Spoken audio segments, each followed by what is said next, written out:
Xi Jinping, China के राष्ट्रपति या हिटलर का दूसरा रूप।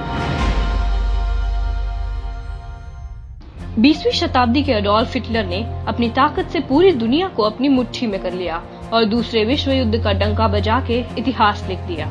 हिटलर की मृत्यु के एक दशक बाद ही चाइना में ऐसे इंसान ने जन्म लिया जो कम्युनिस्ट पार्टी के कोर के तौर पर उभर कर आया, यानी शी जिनपिंग, जिनका चाइना को असीमित शक्तियों वाला देश बनाने का सपना पूरी दुनिया की शांति को खतरे में डाल रहा है। लेकिन हैरानी की बात यह है कि इन दोनों के कामों में अजीब सी समानताएं देखने को मिलती हैं। क्या आपको भी इनकी सोच हिटलर जैसी लगती है?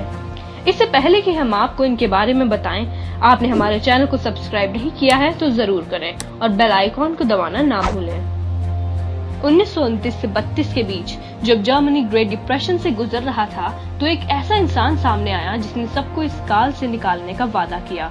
वहीं 2007 से 2009 में ग्लोबल इकोनॉमिक क्राइसिस के दौरान चाइना को इस बुरे सपने से निकालने के वादे के साथ एक साफ छवि सामने आई जिसने चाइना का कार्यभार संभाला। ये दोनों हस्तियां हैं एडोल्फ हिटलर और शी जिनपिंग। 1933 से 34 में एडोल्फ हिटलर ने अपनी राजनीतिक विरोधियों को हटा दिया और कम्युनिस्ट को जेल में डाल डिक्टेटरशिप यानी तानाशाही की शुरुआत की। वहीं 2014 से 17 के बीच शी जिनपिंग ने भी अपने राजनीतिक विरोधियों को बंदी बनाकर जेल में डाल दिया। 1933 से 34 के दौरान आर्मी के सभी उपकरणों और वर्माक्ट पर हिटलर ने किया सीधा कंट्रोल और एसए को हटाकर एसएस की स्थापना की। वहीं 2014 से 15 में शी जिनपिंग आर्मी के सभी उपकरणों पर कंट्रोल करके खुद पीएलए के कमांडर इन चीफ बन गए। दोनों ने ही अपनी पार्टी के ऊंची पोस्ट के लीडर्स और मार्शल्स को निष्कासित कर दिया। 1934 से 35 में हिटलर ने एफएम हिंडनबर्ग की मृत्यु के बाद सारी राजनीतिक शक्तियों को अपने अंतर्गत कर लिया। वहीं शी जिनपिंग ने 2014 से 19 के बीच देश के सभी मेजर ऑफिसेज, पार्टीज और आर्मीज को अपने बस में कर लिया। 1933 से 35 में एडोल्फ हिटलर ने खुद को लीडर नाम दिया और ऑर्गन्स ऑफ स्टेट से उसके प्रति निष्ठा की मांग की।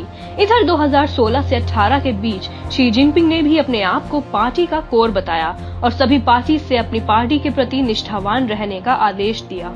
एडोल्फ हिटलर ने अपनी मीडिया पर कंट्रोल किया, वहीं शी जिनपिंग ने भी अपनी मीडिया और साइबर पर कई प्रतिबंध लगाए।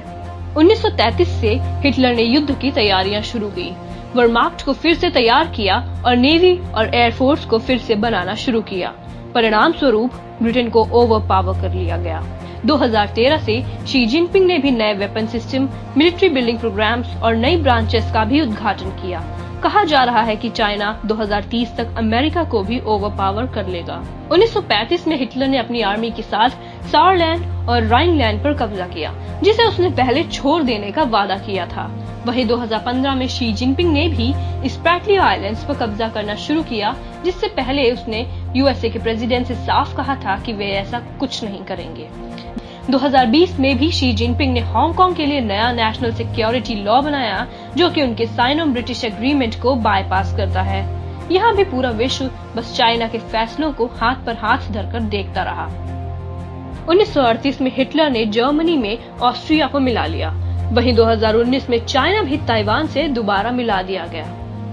1938 से 39 में हिटलर ने कहा कि स्वतंत्र देशों की जनता भी जर्मन ही है और इसी के आधार पर उसने पोल से डांसिंग की मांग की और सुडेटेनलैंड कब्जा लिया। चेकोस्लोवाकिया के लोग सुडेटेनलैंड को देने के लिए मान जाते हैं, ये सोचकर कि इससे जर्मन की बढ़ती तानाशाही पर लगाम लगेगी। 2019-20 शी जिनपिंग ने भी स्वतंत्र देश जैसे भारत, भूटान पर दावा किया और भारत से अरुणाचल प्रदेश की मांग की, वो भी ये कहकर कि उसकी जनता तिब्बती है। 1 सितंबर 1939 में एडोल्फ हिटलर ने पोलैंड पर आक्रमण किया। ये झूठ बोलकर कि पोलैंड ने बॉर्डर पर दखलंदाजी की है और उनके कुछ रेडियो स्टेशंस को क्षति पहुंचाई है। 5 मई 2020 को शी जिनपिंग ने पीएलए ट्रूप्स को भारत भेजा, ये झूठ बोलकर कि भारतीय सेना ने उनके गलवान वैली में गैर कानूनी तरीके से कदम रखा और चाइनीज दुर्गों को नष्ट किया। इसके बाद भी पूरी दुनिया ने आखिर क्या किया, बैठ के तमाशा देखने के अलावा।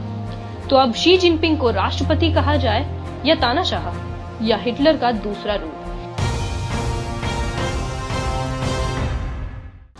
अगर आपको ये वीडियो पसंद आया हो तो हमारा सपोर्ट करने के लिए चैनल को सब्सक्राइब करें। अगर कोई फीडबैक है तो कमेंट बॉक्स में जरूर लिखें।